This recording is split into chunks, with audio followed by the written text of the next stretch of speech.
আসসালামু আলাইকুম রহমতুল্লাহি ওয়া বারাকাতুহু। প্রিয় ভিউয়ার্স, আশা করি সবাই ভালো আছেন। আজকে যে বিষয় নিয়ে আলোচনা করব সে বিষয় হচ্ছে দুই ধরনের ওয়ারিশ সম্পত্তি ক্রয় করলে আপনার জমির মালিকানা টিকবে না। কোন দুই ধরনের ওয়ারিশ সম্পত্তি ক্রয় করলে আপনার জমির মালিকানা টিকবে না, এই বিষয় নিয়ে বিস্তারিতভাবে আলোচনা করব। তাই ভিডিও না টেনে সম্পূর্ণ ভিডিও দেখার জন্য অনুরোধ রইল। আর ভিডিও দেখার পরে যদি ভালো লাগে, মন চায় লাইক কমেন্টস করবেন, শেয়ার করবেন। আর আমাদের চ্যানেলটি যদি ভালো লাগে, আমাদের পরিবারের সদস্য হতে চান, চ্যানেলটি সাবস্ক্রাইব করে পাশে থাকা বেল বাটনটি অন করে দিয়ে আমাদের সাথেই থাকবেন। প্রিয় ভিউয়ার্স, ওয়ারিশ সম্পত্তি ক্রয় করার সময় আপনি দুই ধরনের ওয়ারিশ সম্পত্তি ক্রয় করবেন। সর্বপ্রথমে বলে নিলাম, এই দুই ধরনের সম্পত্তি যদি আপনি ক্রয় করেন তাহলে আপনার জমির মালিকানা টিকবে না 100%। ওয়ারিশ সম্পত্তি নিয়ে কথা বলতে হলে সর্বপ্রথমে আমাদের মৃত ব্যক্তির বিষয় নিয়ে কথা বলতে হবে। একজন মৃত ব্যক্তি যখন জীবিত থাকেন তখন তার স্থাবর অস্থাবর সম্পত্তি যাই থাকুক না কেন, জমি সংক্রান্ত বিষয়, তার যে সকল সম্পত্তি অর্থাৎ ভূমি তিনি রেখে যান, এই সকল সম্পত্তি সরকারের সংশ্লিষ্ট বিভাগ যে ভূমি অফিস, এই ভূমি অফিসের প্রত্যেকটি রেকর্ড বইতে তার নামে এন্ট্রি করা থাকে। তার নামে কতটুকু সম্পত্তি খারিজ আছে, রেকর্ড খতিয়ান সংসদ, তিনি কি পরিমাণ সম্পত্তির মালিক, কোন মৌজায় মৌজায় তার সম্পত্তি আছে, কোন শ্রেণীর সম্পত্তি আছে, সবকিছুই সরকারের সংশ্লিষ্ট বিভাগে এন্ট্রি থাকে। এই ব্যক্তি যখন মৃত্যুবরণ করে এই সম্পত্তি রেখে, তখন তার যে ওয়ারিশরা থাকে সেই ওয়ারিশরা এই সম্পত্তির মালিক হয়ে যান। অনেকে বলে মালিক হয়ে যান, কিন্তু আমার ভিডিওর মধ্যে আমি একটু ব্যতিক্রম করে বলি, মালিক হয়ে যান না, মালিক হবেন অগ্রাধিকার ভিত্তিতে। কিভাবে? এই জন্যই হবেন যে মৃত ব্যক্তির সম্পত্তি সরকারের রেকর্ড বইতে মৃত ব্যক্তির নামেই রয়েছে, সেই সম্পত্তির মালিক আপনি নন। আপনাকে সেই সম্পত্তির মালিকানা পেতে হলে কিছু কাজ করতে হবে। সেই কাজটা কি? মৃত ব্যক্তির সম্পত্তি আপনাকে আপোষ বন্টননামা দলিল করতে হবে।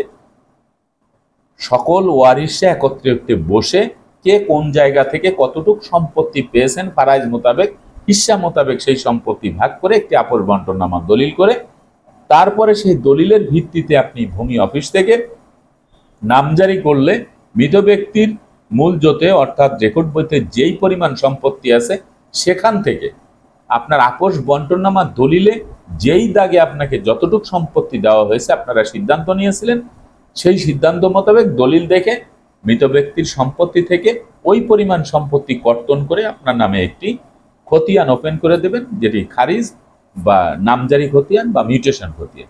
এই খতিয়ান মূলে আপনি তখন একক মালিকানা অর্জন করবেন।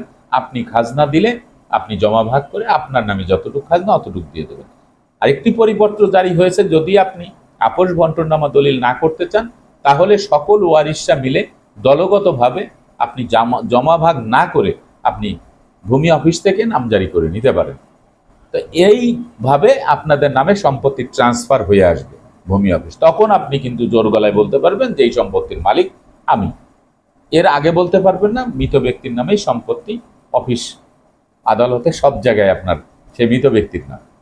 তো এখন আমরা কোন দুই ধরনের সম্পত্তি ক্রয় করলে মালিকানা টিকবে না, তার মধ্যে এক নম্বরে হচ্ছে কোনো ব্যক্তি যদি ওয়ারিশ গোপন করে তিনি যদি সম্পত্তি বিক্রি করেন, অর্থাৎ মৃত ব্যক্তির যে সন্তানদেরকে রেখে গেছে বা যে ওয়ারিশ রেখে গেছে, সেই ওয়ারিশদের মধ্যে কোনো ওয়ারিশ যদি অন্য কোনো ওয়ারিশদেরকে গোপন রেখে তিনি যদি প্রমাণ করে যে আমি এই সম্পত্তির মালিক, আমার কোনো ভাই নেই, আমার কোনো বোন নেই, বা আমরা দুই ভাই, আমাদের বোন নেই, অন্য কোনো ভাই নেই, এরকম কাউকে গোপন রেখে যদি তিনি ওই সম্পত্তি বিক্রি করে, আর ওই সম্পত্তি যেই ব্যক্তি ক্রয় করবে সেই ব্যক্তির দলিল টিকবে না, মালিকানা থাকবে না।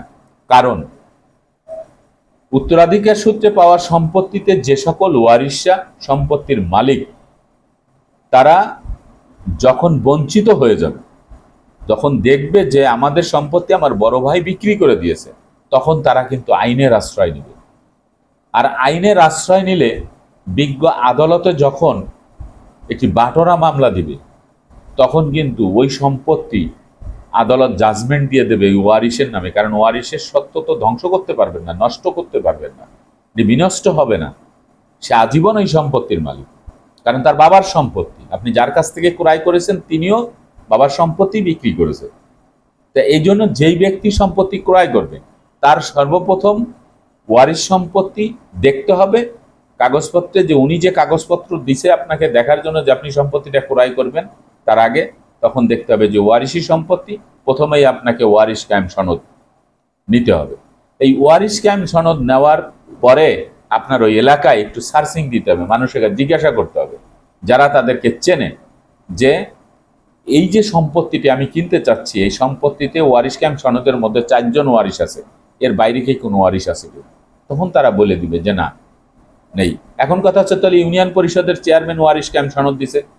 আমাদের দেশে ইউনিয়ন পরিষদের চেয়ারম্যান না, শুধু যে কোনো সংশ্লিষ্ট বিভাগ থেকে আপনার সনদ বের করা কোনো বিষয় না, কিন্তু সঠিক সনদটি যারা গ্রহণ করে তাদের পর্যালোচনা করে সত্যতা যাচাই বাছাই করে নিতে হয়। তো আপনি যে ওয়ারিশ কায়েম সনদটি নিলেন সেটার সত্যতা যাচাই করার জন্য আপনাকে এই কাজটি করতে হবে, তাহলে আপনি পার পেয়ে যাবেন। আর যদি আপনি ওয়ারিশ গোপন থাকা অবস্থায় যদি অন্য ওয়ারিশের কাছ থেকে সম্পত্তি আপনি ক্রয় করেন, আপনার জমির মালিকানা টিকবে না। এটি হলো 1 নম্বরে। নাম্বার 2 হচ্ছে, কোনো ওয়ারিশ যদি তার প্রাপ্ত সম্পত্তি থেকে বেশি সম্পত্তি বিক্রি করে দেয়, যেমন একজন ওয়ারিশ তার বাবা মায়ের মৃত্যুর পরে তিনি 10% সম্পত্তি পেয়েছেন। তা এই যে তিনি 10% সম্পত্তি পেয়েছেন, সেটা হতে পারে আপোষ বন্টননামার দলিল মূলে।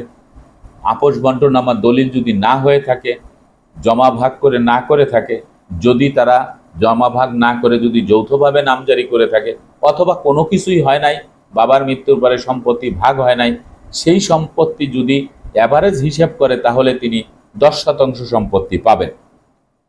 সেই খাতে দেখা গেছে যে সেই জায়গায় তিনি 20% সম্পত্তি বিক্রি করে দিয়েছেন এবং একজন ব্যক্তি তার কাছ থেকে 20% সম্পত্তি ক্রয় করেছেন।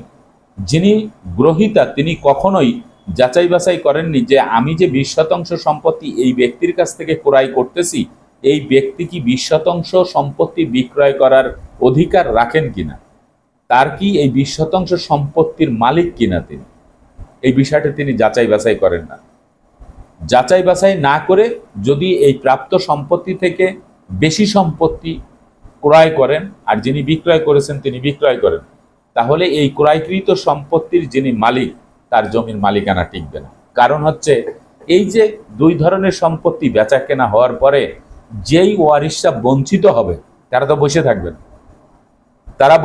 না, তারা কিন্তু আইনগত দিক থেকে ব্যবস্থা নেবে। তো আইনগত দিক থেকে যখন ব্যবস্থা নেবে তখন এই বঞ্চিত ওয়ারিশরা সরাসরি একজন আইনজীবীর মাধ্যমে দেওয়ানি আদালতের শরণাপন্ন হয়ে তারা একটি মকদ্দমা করবে। আর এই মকদ্দমা করলে মকদ্দমায় যখন বিজ্ঞ বিচারক মহোদয় উভয় পক্ষে যখন সমন দিবে এবং কাগজপত্র পর্যালোচনা করে যখন দেখবেন যে উত্তরাধিকার সূত্রে পাওয়া সম্পত্তিতে এই ওয়ারিশের 10% সম্পত্তি অন্য আরেকজন ওয়ারিশ তিনি বিক্রি করে দিয়েছেন, তখন জাজমেন্টটা কার পক্ষে যাবে? বঞ্চিত ওয়ারিশের পক্ষে যাবে নাকি যিনি প্রাপ্ত সম্পত্তি থেকে বেশি সম্পত্তি বিক্রি করে দিয়েছেন সেই দলিলের মালিকের কাছে যাবে হচ্ছে যিনি ক্ষতিগ্রস্ত, যিনি বঞ্চিত হয়েছেন সেই ব্যক্তি।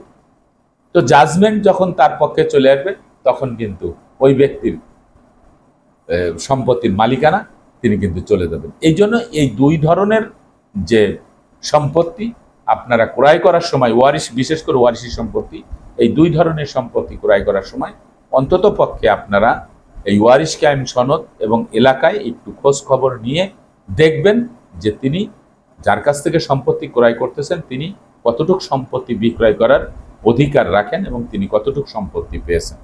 আশা করি আপনারা এই বিষয়টি বুঝতে পেরেছেন। আজকের মতো ভিডিওটি এখানে শেষ করব। আগামীতে দেখা হবে অন্য কোনো ভিডিও নিয়ে। সে পর্যন্ত সবাই ভালো থাকবেন, সুস্থ থাকবেন আর আমার জন্য দোয়া করবেন। আল্লাহ হাফেজ।